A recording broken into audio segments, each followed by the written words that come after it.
चलिए अब बात करते हैं मंगल ग्रह की।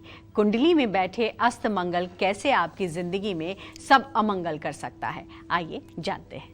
पंडित जी बताइए। देखो, पहली बात तो ये जान लो पल्लवी कि मंगल क्रोध और पराक्रम का कारक ग्रह है। अगर कोई व्यक्ति पराक्रमी है, कोई व्यक्ति सूरवीर है, कोई व्यक्ति योद्धा है, तो निश्चित रूप से उसका मंगल अच्छा होगा। अगर कोई कायर है, डरपोक है, बुजदिल है, तो इसका मतलब कि उसका मंगल बहुत खराब होगा। ये अनुभव से समझ लेना चाहिए। लेकिन अगर मंगल जरूरत से ज़्यादा मजबूत हो जाए तो ऐसा आदमी निडर और दुस्साहसी हो जाता है। ऐसा आदमी न तो कानून की परवाह करता है और न अपने जीवन की परवाह करता है, बल्कि उसके दिमाग में जो आता है वो करता है।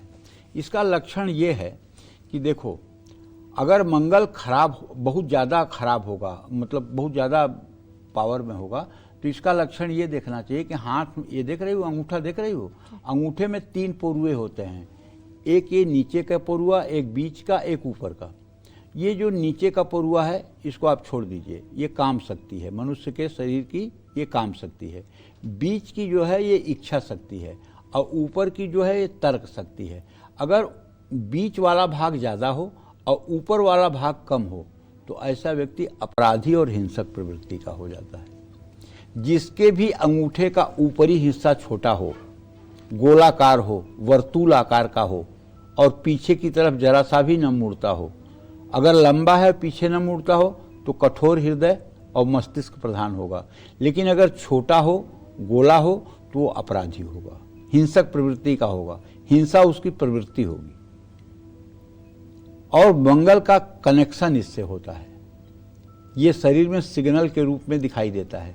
ये मैं इसलिए बता रहा हूँ कि हमारे जैसे दर्शक जो है, किसी से अगर व्यवहार करते हैं, किसी से संबंध करते हैं, तो हल्के ढंग से ही जरा हाथ होंठ पर गौर करके भी सतर्क हो सकते हैं।